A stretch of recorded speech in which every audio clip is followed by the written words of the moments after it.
Good morning, welcome to CATEX TV. My name is Frank Fortunato. Today is Tuesday, August 12, 2014. You can follow us on Twitter at CATEX TV. Well, the big news is in the aviation market today. The big European insurer Allianz has now been quoting rate increases of as high as 50% on airlines' all-risk business as part of a bold play to drive price rises in the loss-hit aviation market. This is coming from Insurance Insider.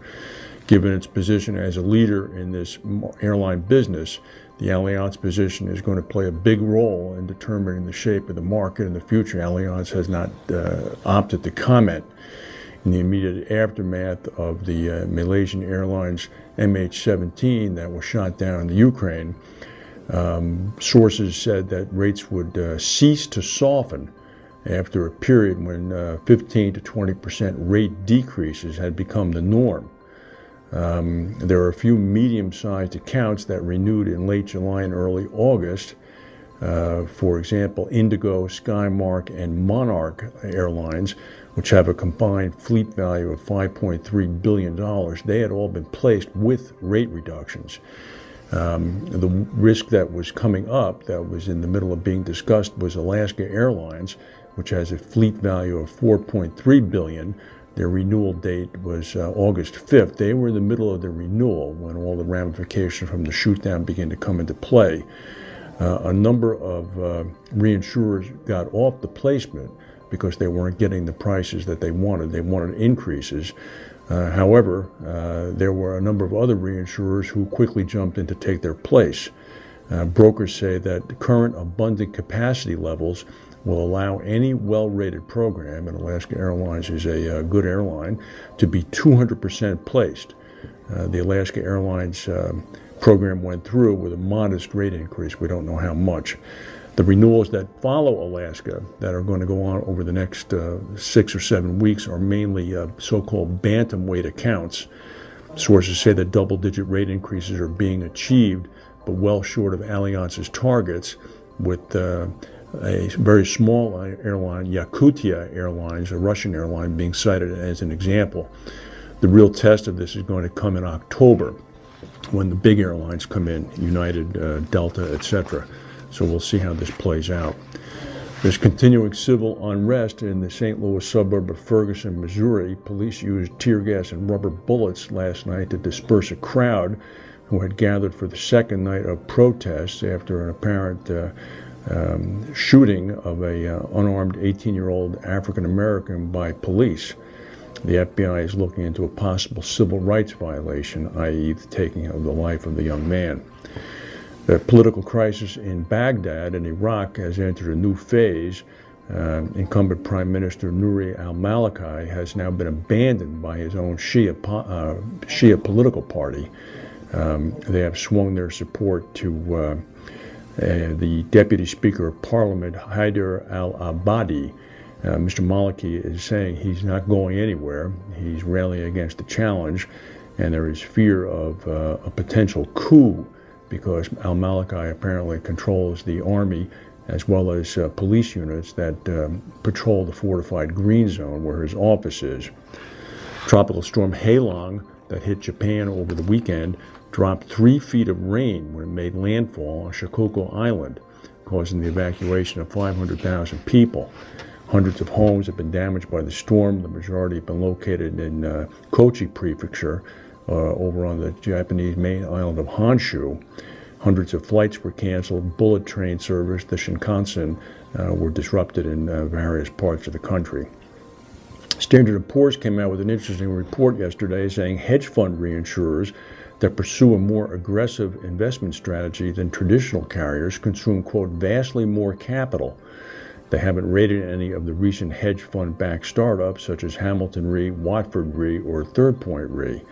The theory behind these companies, of course, is that they're going to earn higher investment returns than typical reinsurers because those investments are managed by hedge funds. However, Standard & Poor's said that this hypothesis could be flawed, as hedge fund reinsurers need to allocate more capital to act as a buffer against the higher level of investment risk under the S&P model, thus offsetting the benefit of any extra return.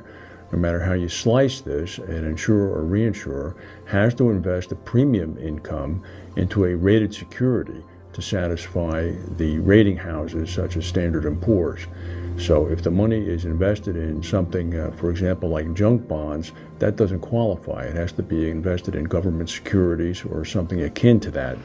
Standard & Poor's has sort of pulled the cover over this hypothesis right now. The whole idea only works if you're dealing with a very, very large pool of money that has money resting in government-backed securities at any rate, and you're able to dedicate that as the premium income. The situation with 200-year-old Lloyd's broker Tyser continues to go into the more extreme areas. We've been following this. Our friend Quentin Heaney, who is the dismissed former Tizer's chief operating officer, has sued the firm, saying that he was fired because he was acting as a whistleblower, telling the regulator that the company's chief executive officer, in fact, was unwell, and that news should have been conveyed to the regulator. He has accused Tizer of giving a very carefully crafted, stage-managed performance in its defense against the whistleblowing allegation. The broker has fought back, arguing that Heaney's case was spurious. The broker's attorney said that Heaney recognized that his ordinary unfair dismissal claim was capped at a year's salary, and the only way to bust that cap was to play the whistleblowing card. The reality is that he's guilty of opportunistic invention.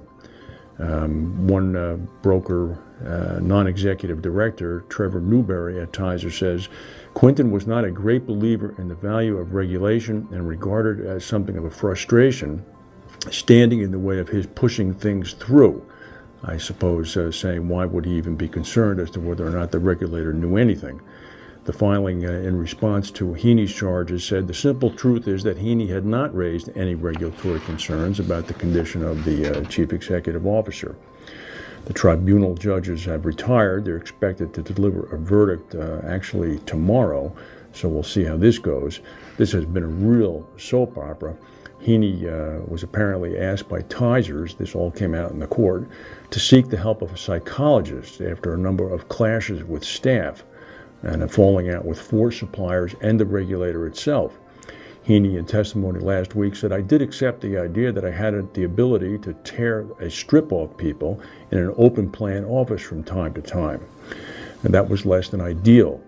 After his treatment by the psychologist, his performance review showed a marked improvement, but it also noted, quote, that the old Quentin occasionally came out. This is going to be very interesting. Meanwhile, very sad news last evening at about 7 p.m. Eastern Time. The word came that the 63-year-old comedian Robin Williams had died earlier in the day in California. Mr. Williams apparently died as a result of his own hand. Results are going to be forthcoming today from California, but it's with some sadness that this is noted. He was an immensely talented individual. That's the news for today. If we have any breaking news, we'll come back and tell you. Thank you for watching, and we'll see you tomorrow.